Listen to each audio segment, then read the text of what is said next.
Am I a booktuber or am I just an idiot?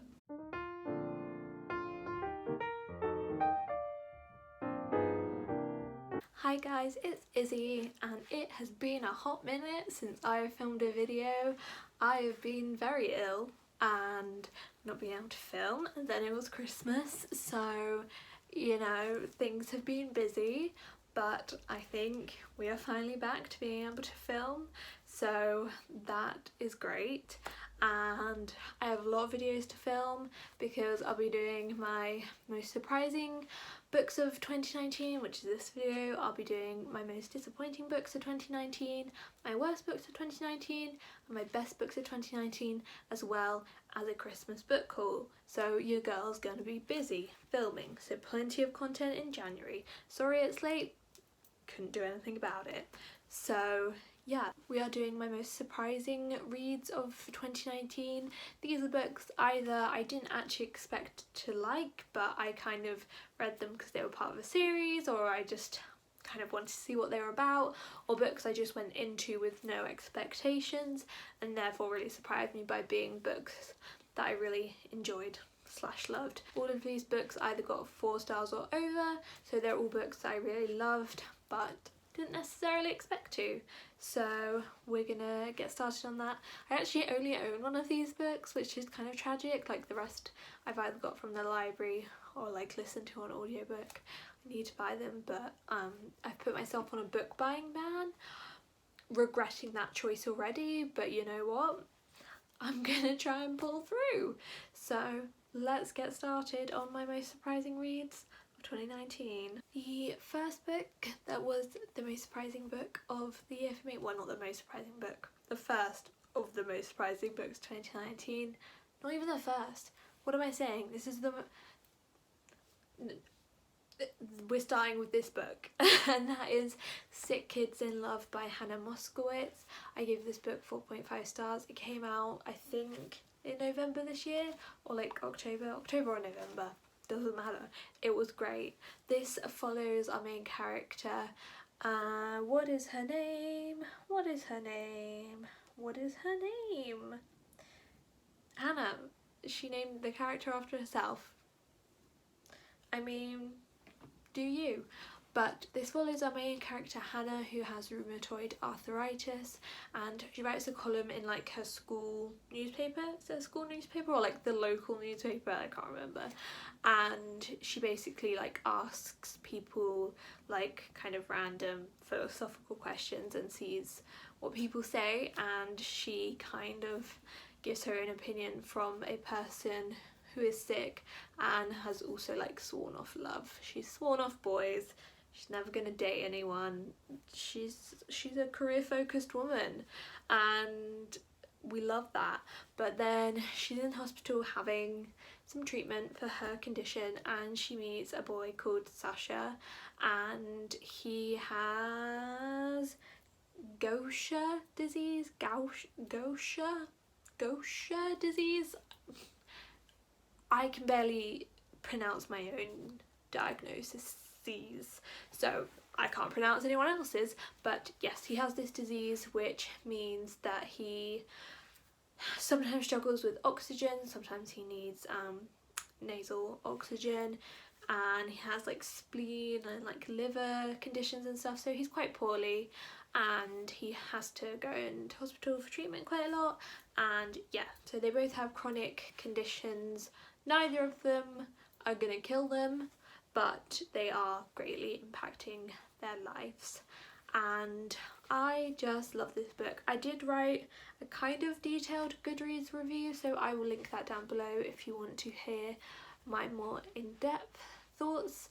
But this was just such a great book. As someone who suffers with many chronic illnesses, I have not found any books that accurately represent what a chronically ill teenager is, what that involves, how that looks.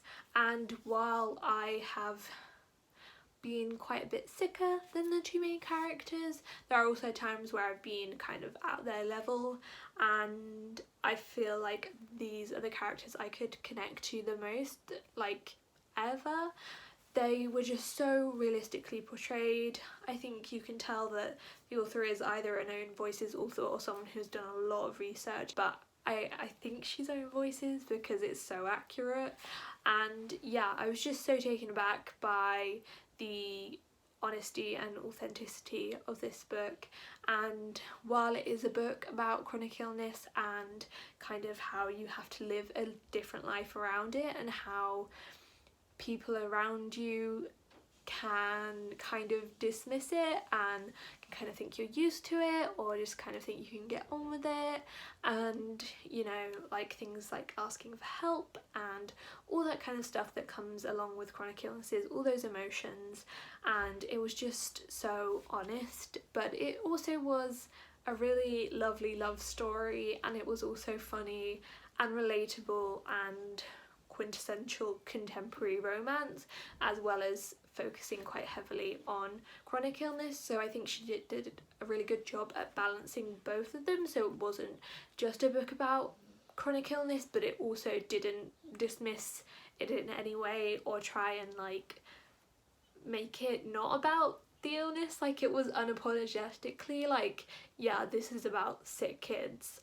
And yeah, I just loved everything about it. I thought it was really great, and it really meant a lot to me as a chronically ill person. I've been I have a genetic condition, so I've been ill all my life, but I have been severely disabled since I was 11, so like my entire teenage years were taken up with disability and chronic illness, and I've never found a book that is in any way relatable to my experience. So it was just really like healing and just such a wonderful experience to actually be like, yeah, yeah, they get me. Like, yeah, they're with me in this. And yeah, I just really hope people pick this book up.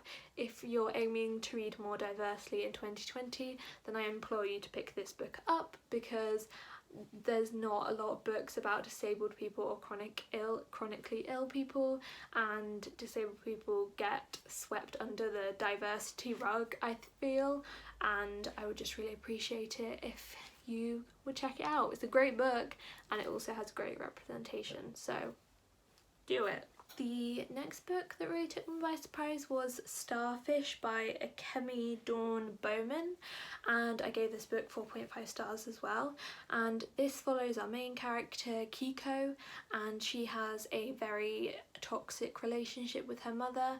Her mother is trash, and yeah, so it centres quite a lot around Kiko's relationship with her mother, but Kiko is like desperate to get into this art school called Prism, and she loves art is her life, art is her escapism, art is everything to her. And then she gets a rejection letter from this art school that she wanted to go to escape her mother, to escape like all of this, and she's like, what do I do now? And then an old best friend comes into town, and he's like, come to LA with me, come look around some art schools, like we'll figure something out. And so it kind of follows Kiko on this trip, trying to find her place in the world, where she was so focused on this school. This school was it for her. And yeah, it basically follows her trying to discover where she can take her life, how to deal with the toxicity and the abuse of her mother, how to deal with the fact that her father has a new family, how to deal with the fact that she is half Japanese, how to deal with the relationship with her brothers, how to deal with some form of abuse she experienced from her uncle. And it just explores so many themes so incredibly. The writing is beautiful. It was just such a well-crafted story with great characters, a really strong theme, and it was just so well written, and it was just a story that really touched me, and I really felt like in my bones. And yeah, I just did not expect to love it as much as I did. I think like the only person I've heard talk about it is Kat from Paperback Dreams, and which is why I read it, because we have really similar reading tastes. and I'm just so glad she recommended it and I decided to pick it up. It was great and I highly recommend you pick it up too. If you like books like Radio Silence by Alice Oseman, then I think you'll like this book. I mean, don't think it is Radio Silence, because I mean, can anything be better than Radio Silence? But it's pretty darn close if you're looking for something to fill that hole in your life when you finish Radio Silence. I've got your back. The next book is Lovely War by Julie Berry, and this is a historical fiction that takes place in World War I, and this follows two narratives. One narrative is with the Greek gods. Aphrodite, the goddess of love, is found cheating on her husband Hephaestus with Ares. I think it was Ares, the god of war, and basically we follow this trial that Aphrodite is put on because she cheated on her husband, and she's like, listen up yo, while I'm here let me tell you the greatest love stories that I've seen in my life. And basically we are following them and that trial and that storytelling, and then we are following the characters from that story that Aphrodite is telling. So we follow two couples in World War I fighting to be together, fighting a war. There's also a lot of talk around racism, and because there's a black soldier in the war and kind of like their contribution that was really swept under the rug. And yeah, it was just so brilliant. I hadn't really thought I liked historical fiction all that much, and I got this recommendation from Sarah the Dreamer. Again, I will leave her channel down below, and I know she loved it, and I was like, it sounds interesting because I love Greek gods, so I was like, I guess I might enjoy the Greek god bit even if I don't enjoy the historical fiction bit. But I ended up loving it. I think I gave this 4 or 4.5 stars. I think I gave it 4 stars because I just think there were a few things that could have been a tiny bit better.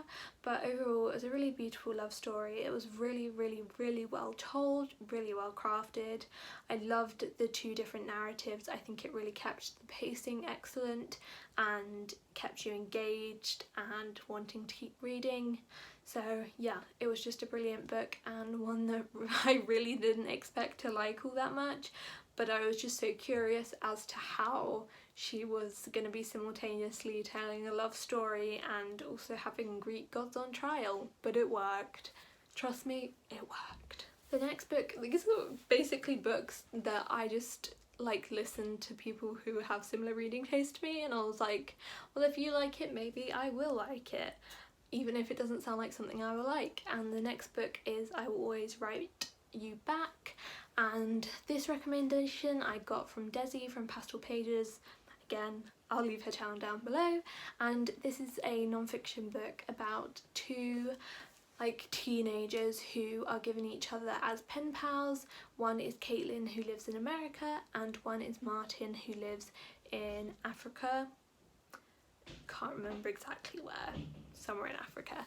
And basically they are given each other as pen pals. Caitlin and Martin keep up with their correspondence, and they slowly become really, really, really close friends, like best friends, and they start to learn about each other's lives. And Martin kind of is shocked at the luxury that Caitlin lives in, and Caitlin is extremely shocked by the poverty that Martin lives in and how much more worth Martin can get out of like $20 than she can, and like how much of a throwaway that is for her.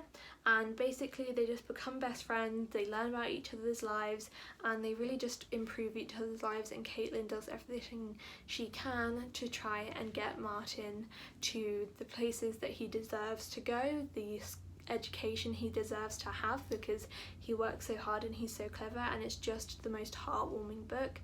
It is non-fiction, and it follows kind of half letter format and half like prose about their actual lives, and it's just a beautiful book. If you're not a big fan of non-fiction, I would still absolutely recommend this book because it reads like a story, and it's like, just if you just need something to make you happy, this will do it.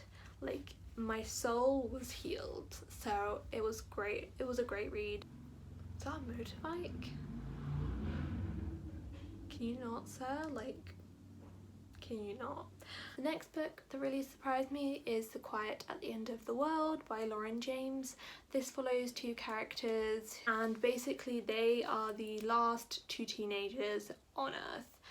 There was a virus that swept the nation and made everyone infertile, and no one could reproduce.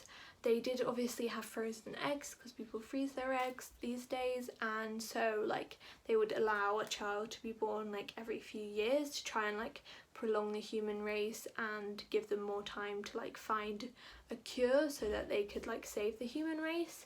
But these two teenagers, it's a boy and a girl, oh Shen, one's called Shen and Lowry, just remembered.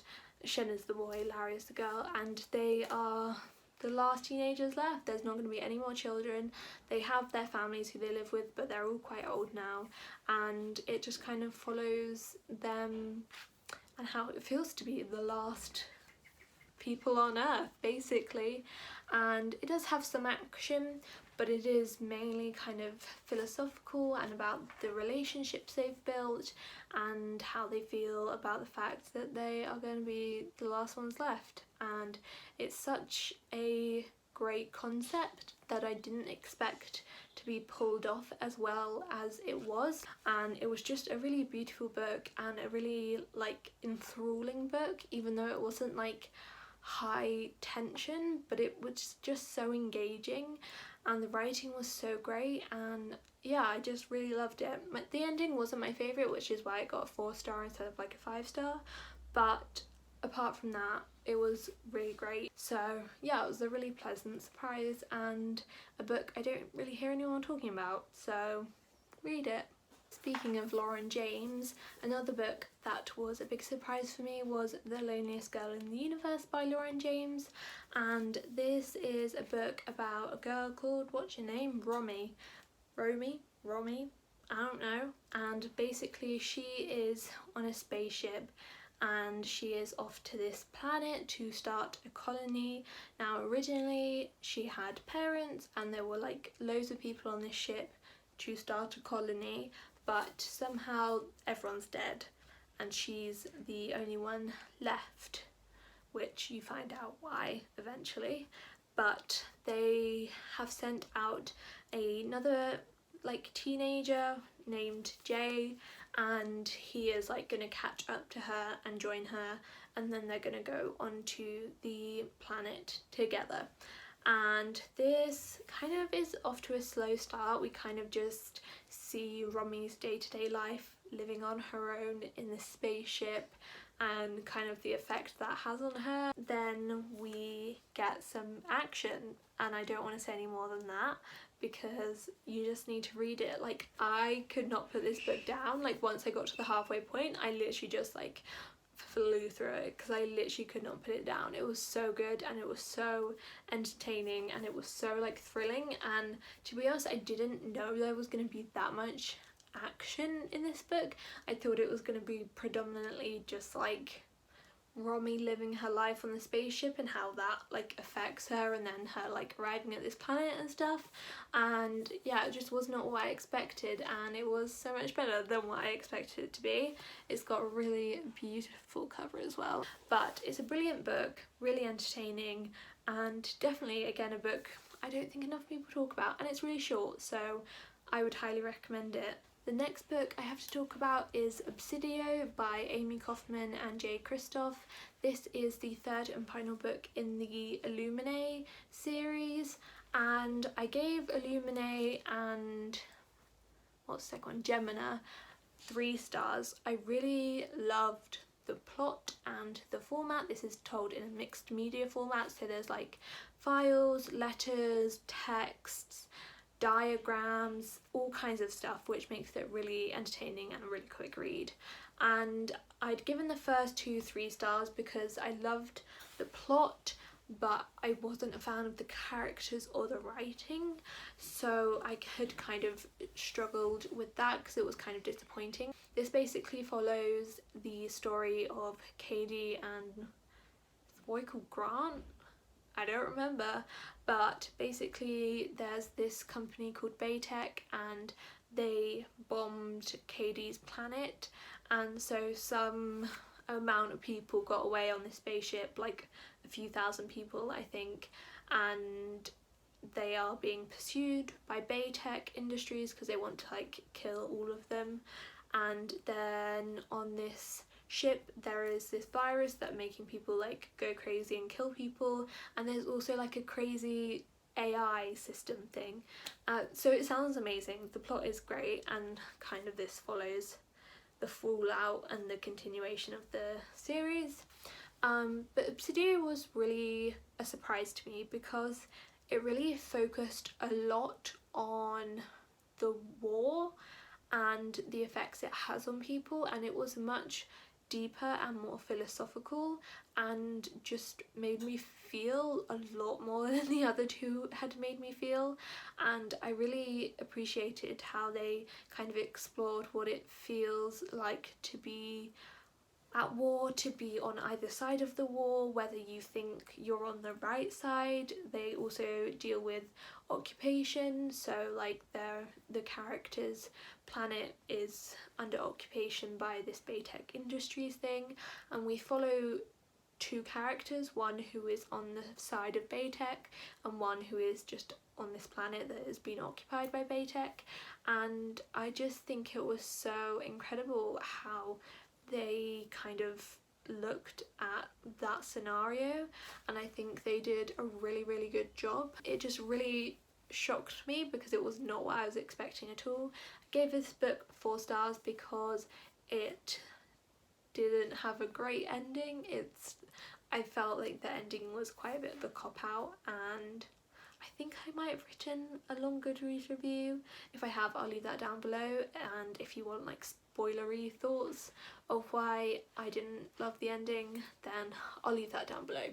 But yeah, it was just a really different take than the other 2 books had, and it was a really pleasant surprise. The next book that was a surprise was We Set the Dark on Fire, and this is a book that's set in like a dystopian kind of sexist world where women are basically trained to serve men, and 2 women go into the household of a man and they are given the jobs. One woman is given the job of like running the household and being kind of like the coordinator of everything and like doing the like admin and all that kind of stuff, and then the other girl is like the more like traditional marriage partner. And basically we follow these 2 characters who are put into the same house, and they originally hate each other because of like where they were trained at this school. It wasn't really hate, it was more just like dislike, but they are put into this house and they start to fall in love, and it's such a good female romance, like chef's kiss, like it is incredible, like it's so good. And there's also this like rebellion plotline that starts to take shape, and I just hadn't really heard anyone talk about it. I just saw it on Scribd, thought it sounded interesting, listened to the audiobook, was hooked. And yeah, it was just like, I think I just read it because I heard it was female romance, and I was like, okay, you forced my hand. And yeah, it was just a really cool book with really great characters, a really strong plot, and just a great book. I gave it 4 stars because it didn't break boundaries, but it was a solid read that I just was not expecting, and it was a really great surprise. And the final 2 books that I have are The House of Salt and Sorrows by Erin A. Craig. This is a retelling of the 12 Dancing Princesses. I'm not familiar with that story, so I can't tell you how accurate of a retelling this is, but I can tell you I loved this book. And there are some people that like have similar reading taste to me that hadn't enjoyed it, so I was kind of dubious to read it, but I loved this book. I gave it like 4.5 stars because it was just so captivating. It follows 12 sisters, and basically our main character starts off at the funeral of the third sister, I think, who has died, and also their mother has died. So basically this place where they live, it's like a magical place, it's like a made up place, and the people who live there are starting to think that this family is cursed, which you can see why if 4 of them are dead. Not a great track record. And basically it's really hard to explain the plot of, but more people die. They find this like secret door. It's kind of horror-ish, but like horror light. Like it's not like hardcore horror, but it's like a little bit horror. And it was just so good. I've done a terrible job at explaining it. Just read it. It was so atmospheric, it was dark, it was mysterious, it was captivating. It was just great, and I'm really glad I read it. I would highly recommend it. Maybe you should read the Goodreads summary, because I have done a terrible job. Am I a booktuber or am I just an idiot? You tell me down below. And the final book I have is Jack of Hearts and Other Parts by, what's your name? By Lev A.C. Rosen, I think. And this book follows our main character Jack, and he is a very out and proud gay teenager. He's very flamboyant in the way he dresses and the way he acts, and he's not really afraid or shy, and he's very sex positive, and he's just this really larger than life character. And one day his best friend asks him if he will write like a romantic slash sex advice column. This is categorized as young adult, but I would say it was sort of between young adult and new adult, because there is quite a lot of discussion around sex, which is great because teenagers need to know about sex. And then he starts receiving these notes, which are kind of started off as like admiration notes, but then kind of turn more sinister and threatening, and Jack has to kind of find a way to deal with that. And yeah, it kind of, the main themes of the book are like queerness, like LGBTQ plus themes, the fetishization of gay men, specifically by straight women, the like being sex positive and kind of the stigma around sex and talking about sex and all that kind of stuff. And again, I wrote a really detailed Goodreads review, which I will leave down below if you want more details on it, but it was just such a brilliant book.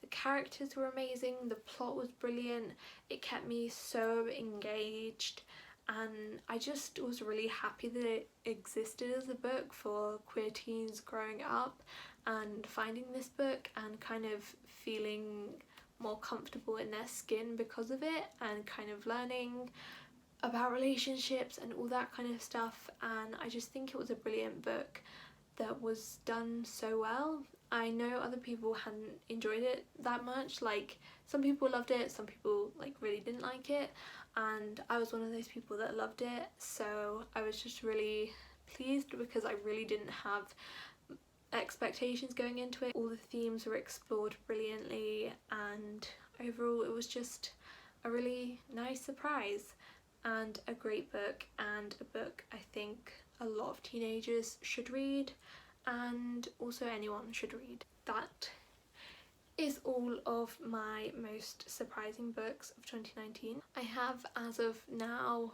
read 180 books, or 179 books, but by the end of the year it'll be 180, so there are going to be quite a lot of books on these lists because I've read almost 200 books, so there's a lot of books I want to talk about.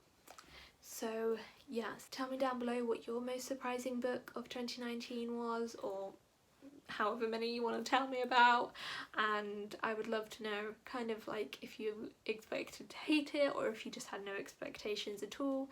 But thank you so much for watching. I hope you had a wonderful Christmas or holiday or Hanukkah or anything you celebrate or anything you don't celebrate. I hope you just had a nice winter break, and yeah, I hope you enjoyed the rest of this series, and yeah, hopefully I'll be back to a more regular schedule.